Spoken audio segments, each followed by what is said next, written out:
Hey everybody, welcome back to another episode of the Me Talking Podcast. My name's Josh, I'll be doing the talking. Episode number 8, what? Episode number 8, fuck yeah! I don't know. Sorry, I every time I try to do a little song, it never works out. It's gotta be spontaneous, it's the only way to do it. Any kind of planning, you lose your flow. Let that be a lesson to you. Don't make any plans, ever. You're supposed to meet someone for dinner? No. You just do whatever you want in the moment. You're kidding. Someone's running a fucking mower right outside of my window. This sucks. Alright, well, my blood is slightly boiling. Sometimes the universe is just against us. You know, sometimes you can just feel the seething hatred of God toward you. And today's one of those times. He's just playing a little prank on me, trying to get me riled up. I'm gonna kill someone. I'm gonna commit murder. He's just letting it run. He had the weed whacker, now he's got a leaf blower. I hate him. I hate him with all my heart. This man is a vessel of Satan. He is doing the work of the devil, and he's ruining my show. Shut the fuck up. He's a bad, bad man. He is a bad boy.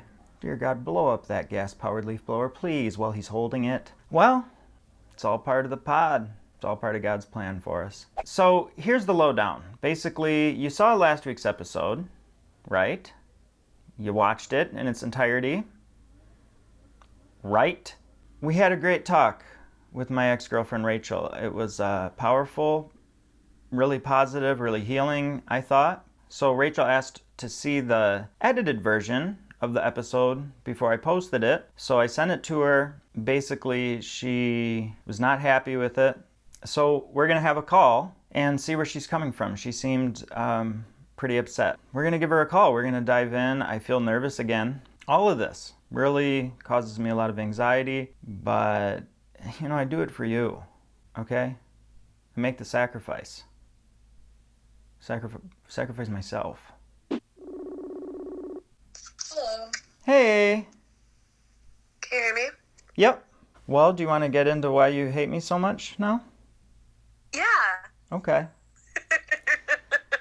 You know, I felt so good about our talk and like so positive and like, you know, just felt like it was really healing and, you know, we connected and had kind of heart to heart, obviously. And, you know, like after sending you the edit, it sounded like, you know, just, it seemed like you were like upset at me, you know? I didn't feel anger. I just felt like hurt. I guess like to start, like I would have appreciated like the opportunity to like get like, you know, think about whether or not like I wanted to talk about stuff with you in a recorded way beforehand, because like I was happy to do it, you know, at the time, but I guess like after I didn't like feel very good. I felt good when I was talking to you, and I felt like, yeah, it was nice to have a heart to heart and kind of get into stuff, but like when you just dive into like old stuff like that, like you don't always know what is going to come out, because you're like, what's the big takeaway from our relationship? And like I was like, well, you know, let me try and paint this as like holistically as possible. Let me not just talk about the bad things, like let me also talk about the good things. Like let me say the truth as close as I can. You know, so it was like me talking about the bad parts of our relationship, but it was also like me talking about some of the good parts of our relationship, which in a way for me was a lot more vulnerable than talking about the bad parts, you know? Yeah. Especially to you. And like, if you, Josh, had just called me out of the blue without the context of recording a podcast, you know, that there's some sort of like, maybe like greater purpose or like, something besides just like you and me having a conversation, like I never would have said a lot of those things to you. Like me saying like, I will always love you.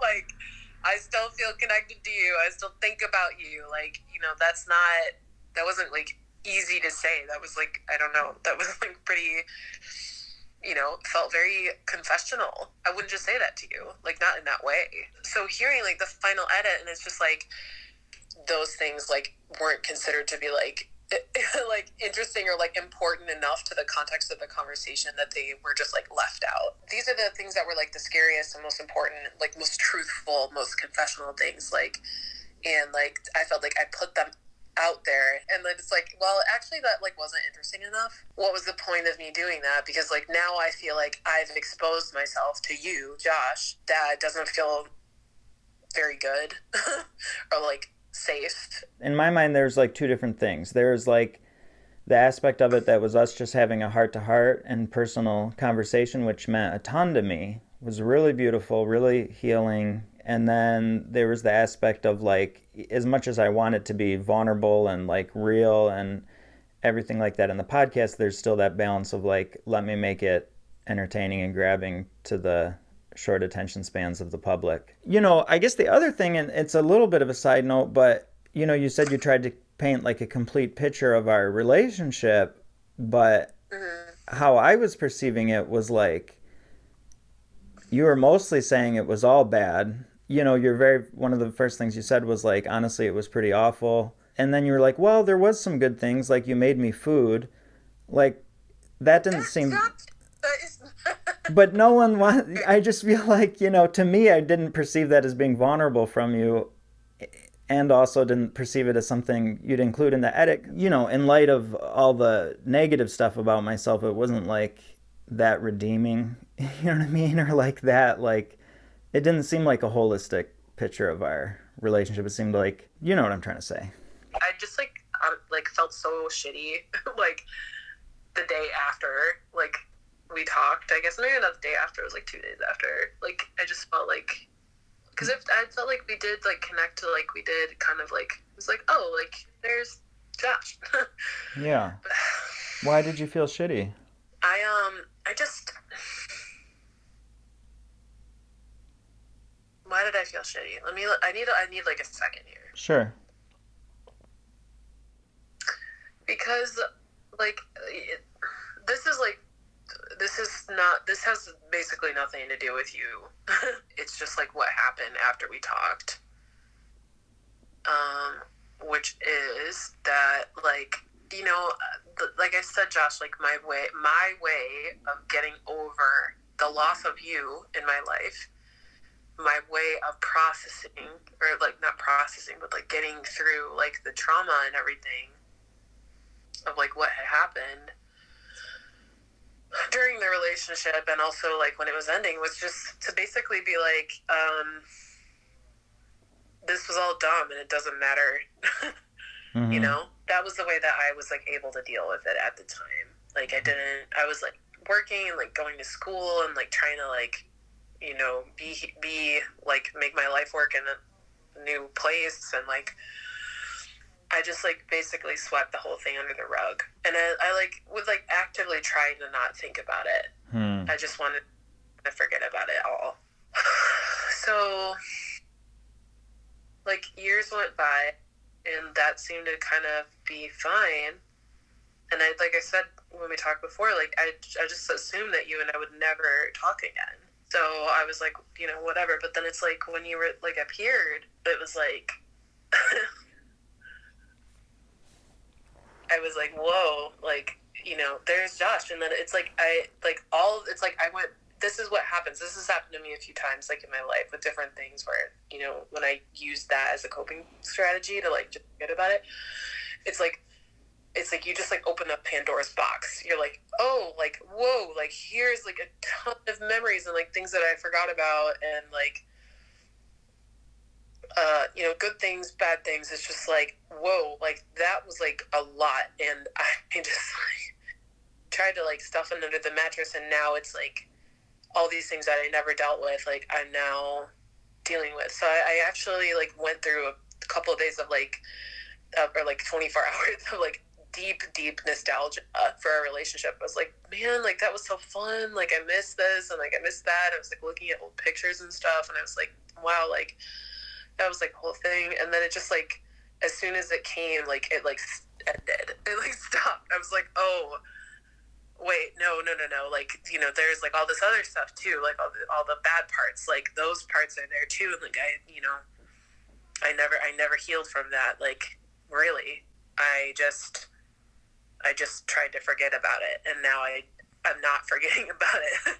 Now I remember it, and like I didn't anticipate that from talking to you. at all, basically.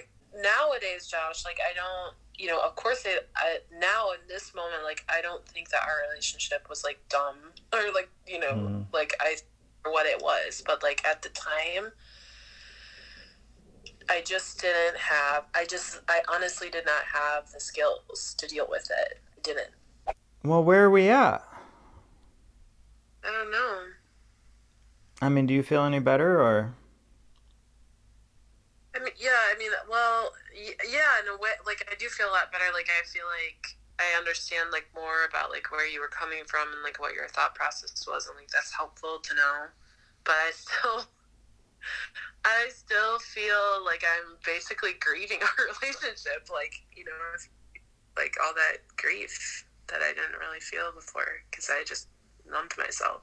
And that's like that's not that, like I said, like, that isn't your problem. Like, that's not your business or, like, anything like that. That's just something I have to deal with. And I will. Well, I hate for it to not be my problem at all. Like, I want to be there for you and do what I can to, like, help you through it. I do feel responsible for a lot of it, and some of it is just, the grief of breaking up, and I know we all gotta deal with our stuff on our own, but I don't want you to just feel abandoned and forgotten about, and like I don't care that you're grieving, because I really do. Yeah.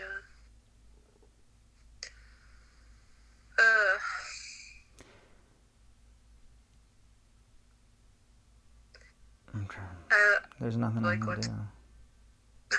Yeah, What, like, is there like a restaurant chain in Finland I get you like a gift certificate? Oh my God, you're so funny. All right, well, I'm so happy we talked. I feel so good about it. I feel a lot better now, thank you. Good. That makes me really happy. Wishing lots of good things for you, and I'm really happy you're feeling better, and I hope you continue to keep feeling even better. Thanks, Josh. Okay. I hope you feel better too. Thanks. I appreciate you. You too, Josh. It was a good conversation. I don't know if it provided you with any entertainment. I don't know if she's going to come back at me about the edit. Just kidding. This has been episode number 8 of the Me Talking Podcast. Maybe we'll think of a better sign off next week.